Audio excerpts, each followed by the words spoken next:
여러분 안녕하세요. 이번 시간에는 7강 어떻게 학생들을 바르게 이끌 수 있을까? 리더십 이론에 대해서 함께 배워보도록 하겠습니다.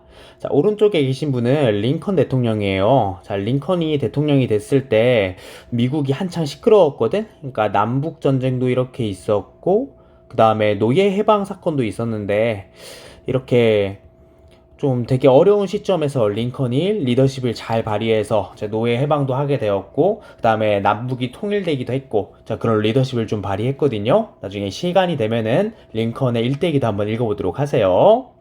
그래서 이번 시간에는 리더십이 진짜 중요한데, 그 리더십에 대해서 한번 자세하게 공부한 시간을 가져보도록 하겠습니다.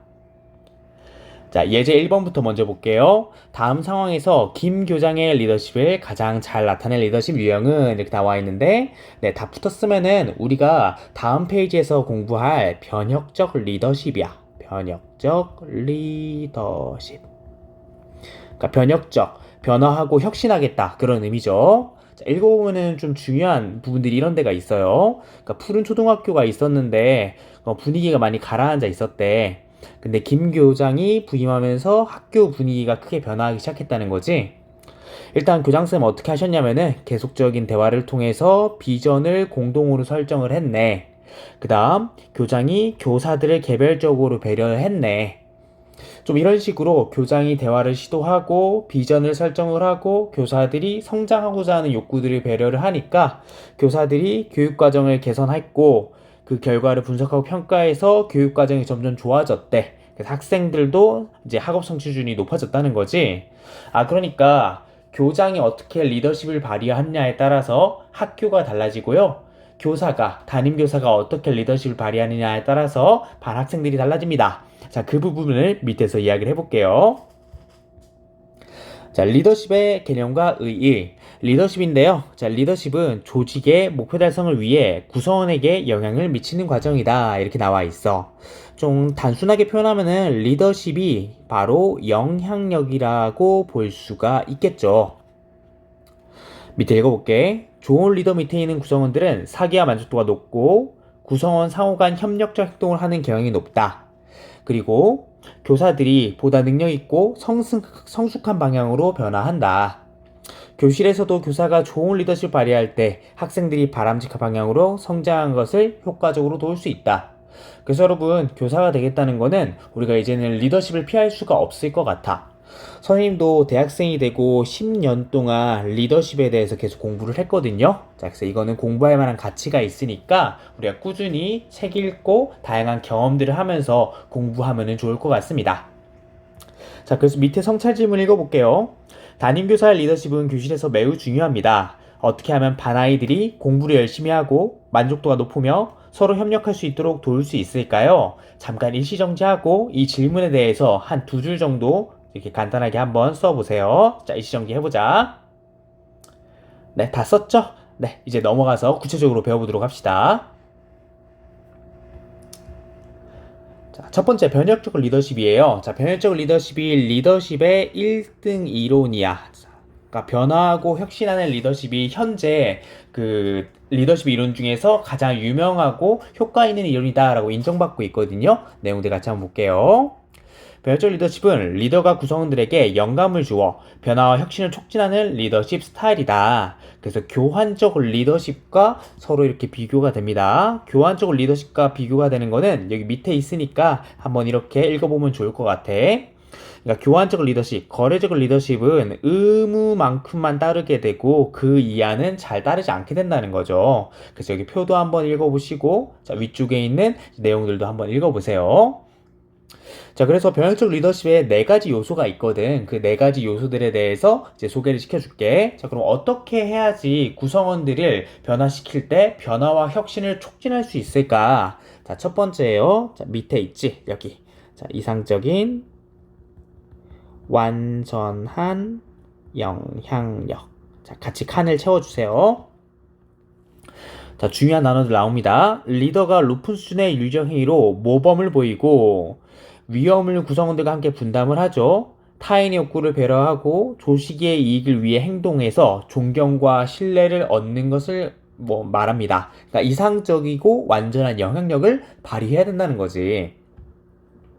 두 번째 감화력이에요. 감화력이라는 거는 이제 뭔가 동기부여를 한다는 건데 어떻게 동기부여를 할 것인가? 조직의 비전을 제시함으로써 이제 동기부여를 할 수 있다는 거지. 우리 앞에 페이지에 푸른초등학교에서 이제 교장이 대화를 통해서 비전을 제시했다 그랬잖아요. 그게 감화력에 해당하는 겁니다. 셋째, 지적인 자극입니다. 지적인 자극. 그러니까 이제 리더가 계속해서 의문을 제기하고 문제들을 던져주는 거지. 그럼을 통해서 이제 구성원들이 새롭게 생각을 할 수 있고 혁신을 할 수 있다. 지적인 자극이고요. 마지막 네 번째는 개별적 배려가 되겠습니다. 개별적인 배려. 근데 얘들아, 여기 개별적인 배려가 느낌이 공감의 느낌은 좀 아니기는 해. 뭐에 이렇게 개별적인 배려를 하려면은 성취하고 성장하는 욕구에 이제 관심을 가지는 거거든요. 아, 구성원이 성장하고 싶어. 성장할 수 있게 도와주고, 연수를 보내주고, 학생들이 더 성장할 수 있게 교사가 코치해주고, 좀 그런 성장하고 성취하고자 하는 욕구에 관심을 보이는 게 이제 변혁적 리더십에서 말하는 개별적인 배려입니다. 자, 이 네 가지를 사용해서 이제 구성원들을 이끌면은 구성원들이 변화와 혁신을 촉진할 수 있다. 자, 이런 얘기들이 되겠죠. 자, 그래서 밑에 성차 질문 스스로 한번 이렇게 잠깐 멈추고 작성을 해보세요. 변혁적 리더십 이론의 핵심 개념 네 가지를 설명해보자. 변혁적 리더십을 경험해본 적이 있나요? 자, 이거를 사실 그래요. 내가 먼저 변혁적 리더십을 다른 사람으로부터 경험을 해봐야지 나도 그런 리더십을 발휘할 수 있는 것 같아. 그래서 이런 경험들을 나누고 써보는 거는 굉장히 중요합니다. 학교 조직해주는 시사점 무엇일까요? 네, 이것도 잠깐 멈추고, 한번 두 줄 정도 작성을 해보세요. 자, 시작. 자, 다음 넘어갈게요. 자, 다음은 이제 5단계 리더십 이론이야. 그러니까 선생님도 이제 리더십 관련된 책들을 많이 읽어봤는데, 여기 5단계 리더십 이론이 얘가 실제적인 것 같더라고요. 자, 적용 가능하다는 소리야. 그래서 얘를 좀 소개시켜 줄게요. 이제 존 맥스웰이라는 사람이 리더십의 대가거든. 그래서 리더가 사람들과의 관계와 신뢰를 기반으로 점차 성장해 나가는 과정이라고 이제 리더십을 이야기를 했어요. 그래서 리더십을 권위에 머무르지 않고 관계 구축, 생산성 향상, 사람들 개발, 그리고 지속 가능한 리더십의 유산을 남기는 5단계로 체계화를 했어. 그래서 5단계 리더십 이론이라고 부릅니다.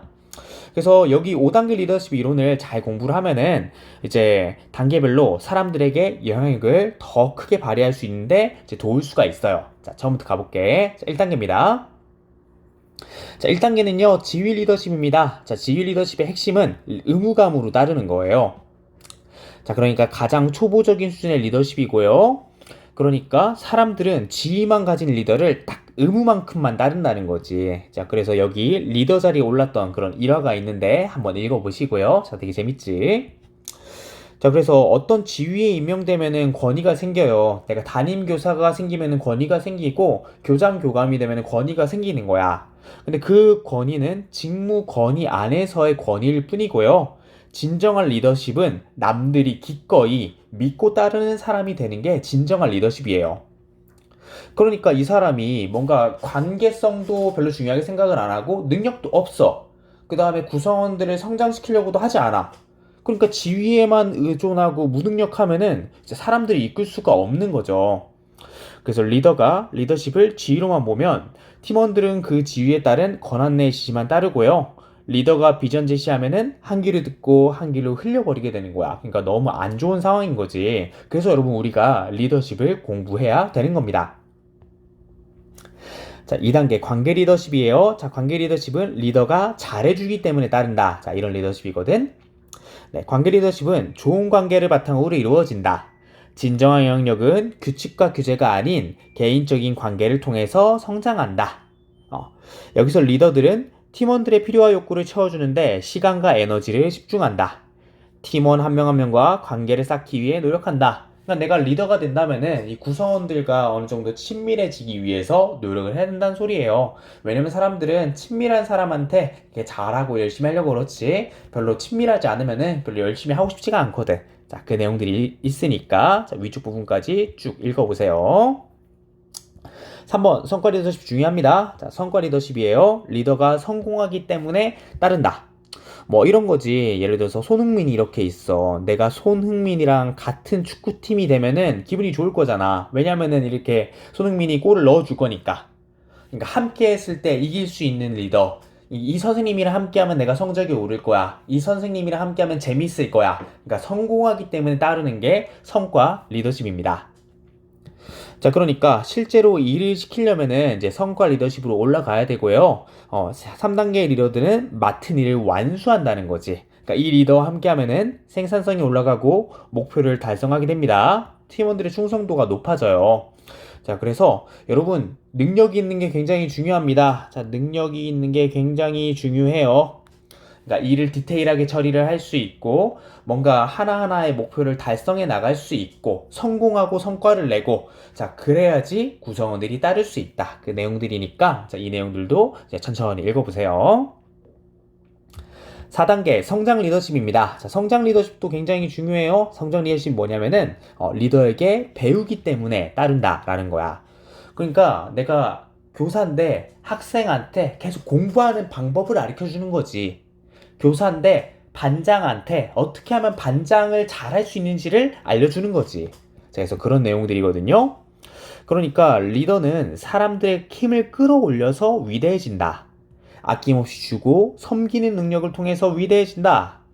계속해서 성장하고 발전하는 팀이나 조직을 구축하기 위해서는 다른 사람을 개발하는 것이 리더의 주된 목표가 돼야 된다. 이렇게 나와 있죠. 그러니까 구성원들이 이제 고기를 잡아주는 게 아니라 물고기를 잡는 방법을 알려주는 그런 리더가 된다. 자, 그런 의미예요. 자, 이렇게 하면 뭐가 좋냐? 리더에 대한 충성심이 높아진다는 거야. 당연하지. 이 리더한테 배우면서 폭풍 성장할 수 있는데 엄청 충성심이 높아지겠죠. 그래서 성장 리더십도 중요합니다. 자, 성장 리더십 갖추기 위해서 이 세 가지들이 중요하다는 거거든. 자, 자세하게 써놨으니까 자, 꼭 꼼꼼히 읽어보세요. 자, 마지막 인격적 리더십입니다. 자, 인격적 리더십은 인격과 가치관 때문에 따른다는 건데요. 자, 그러니까 여기 리더는 1, 2, 3, 4단계 중에서 2, 3, 4를 끊임없이 계속해서 반복을 한 거지. 그럼 이제 인격과 가치관 때문에 사람들이 따르게 된다. 자, 그런 얘기예요. 자, 리더십 단계 오르기입니다. 자, 이 부분 한번 읽어볼게. 이제 그러면은 어떻게 이 5단계 적용할 수 있냐? 자, 이런 식으로 적용할 수가 있어요. 새로운 사람들을 만나자마자 거의 무의식적으로 관계를 이루기 위해 노력을 시작한다. 2단계 리더십이지. 관계를 이루면 그 다음에는 곧바로 성과 단계에 돌입하여 함께 무엇을 이루기 위해 노력한다. 3단계죠. 그리고 그들에게 가치를 더해주고 투자할 방법을 찾기 시작한다. 나는 누구나 이런 식으로 영향력을 키울 수 있다고 믿는다. 자, 4단계까지. 그러니까 2단계, 3단계, 4단계를 의식적으로 이렇게 적용할 수 있어야지 우리가 리더십을 발휘할 수가 있다는 거야. 그러니까 의지와 노력만 있으면은 누구나 할 수 있다라고 이야기를 했어요. 네, 그래서 이 위의 내용들도 한번 읽어보고요. 밑에도 한번 채워보면 좋겠지. 자, 1단계 뭐라고 쓸래? 자, 지휘 리더십인데 얘가 의무감으로 따른다 라고 쓰시고요. 2단계는 리더가 잘 해주기 때문에 따른다. 3단계 성공하기 때문에 따른다. 4단계 배우기 때문에 따른다. 5단계 인격과 가치관 때문에 따른다. 자, 이렇게 정리해 주세요. 밑에 성찰 질문이 있지? 5단계 리더십 이론의 핵심 5단계를 다 설명해 보자. 5단계 리더십을 경험해 본 적이 있나요? 5단계 리더십이 학교 조직에 주는 시사점이 무엇일까요? 그러니까 우리 교사가 이 5단계 리더십을 가지고 학생들을 지도한다면은 얼마나 많이 학생들이 성장할 수 있게 도울 수가 있겠어. 그래서 여러분 여기 있는 내용들 중요하니까 꼼꼼하게 읽어보고 내가 어떻게 적용할 수 있을지를 고민해 보세요. 되게 중요한 포인트입니다. 자, 밑에 예제 2번도 스스로 풀어보세요. 자, 마지막 상황적 리더십입니다. 자, 상황적 리더십인데요. 자, 한번 읽어볼게. 이 이론은 리더십이 상황에 따라 달라져야 한다는 이론이다. 이 이론의 핵심은 구성원의 성숙도와 상황에 맞춰 리더십 스타일을 유연하게 조정해야 된다는 것이다. 그러니까 상황마다 리더십이 달라져야 된다는 거지. 근데 그 상황이라는 거는 구성원의 성숙도에 따라서 달라져야 된다는 소리예요. 자, 구성원의 성숙도입니다. 성숙도는 두 개가 있어. 능력이 있고, 그 다음에 동기가 있는 거야. 능력이 클 수도 있고요, 낮을 수도 있고, 동기가 클 수도 있고, 낮을 수도 있어. 자, 첫 번째, 능력은요, 구성원이 이제 어떤 일을 완수해낼 수 있는 지식, 경험, 역량을 가지고 있는지가 이제 필요한 거지. 그러니까 이 학생이 수학 문제를 풀려고 하는데 수학 문제를 풀 수 있는 그런 지식이 있나, 문제를 많이 풀어보았나, 그런 게 따지는 게 이제 능력이라는 거야. 동기, 구성원이 과업을 수행하거나 의욕이나 의지를 의미한다. 그러니까 수학 문제를 푸는데 얘가 의지가 없는 거야. 하기 너무 싫어해. 그럼 이제 동기가 없는 상태라고 볼 수도 있겠죠. 아니면 이제 수학 문제를 풀 수 있는 능력은 없는데 풀고 싶은 되게 열정은 가득해. 그럼 능력은 없지만 동기는 되게 높은 그런 상황일 수가 있겠죠. 자, 그런 식으로 구성원의 성숙도에 따라 상황적으로 다른 리더십을 발휘해야 된다는 이론입니다. 자, 그러면은 여기 표가 있는데 표가 이렇게 네 가지 리더가 발휘할 수 있는 이제 네 가지의 리더십이 있다는 거예요. 지시형, 지도형, 지원형, 위임형. 여기 있는 표는 어떻게 보냐면은 자, 이렇게 보면 되는 거야. 자, 구성원 성숙도가 먼저 있어. 구성원 성숙도가 있는데 대단히 낮음, 낮은, 높은, 대단히 높음 이렇게 가야 되겠지. 구성원 성숙도는 오른쪽에서 왼쪽으로 가는 겁니다. 그러면은 그에 따라 가지고 리더십은 어떻게 해야 되냐. 자, 이렇게 올라가고, 올라가고, 내려가고, 내려가고. 자, 이 순서로 가야 된다는 소리거든. 그래서 1번, 지시형, 지도형, 지원형, 위임형. 이런 식으로 가야 된다는 소리예요. 그럼 이제 남은 걸 뭐 보냐. 여기 관계성이 있고, 그 다음에 과업지향이 있거든. 그럼 얘는 어떻게 보냐면은 과업. 일을 얼마나 지시해야 되냐. 오른쪽으로 갈수록 많이 지시를 하고요. 왼쪽으로 갈수록 적게 지시하고요. 그 다음, 위로 갈수록 많이 이제 관계적인 행위를 하고요. 격려를 많이 해주고, 잘하고 있다. 그 다음에 괜찮다. 이런 얘기를 해달라는 거지. 밑으로 갈수록 작게 하는 겁니다. 그래서 이 순서대로 보면 돼요. 자, 읽어볼게. 지시형이야.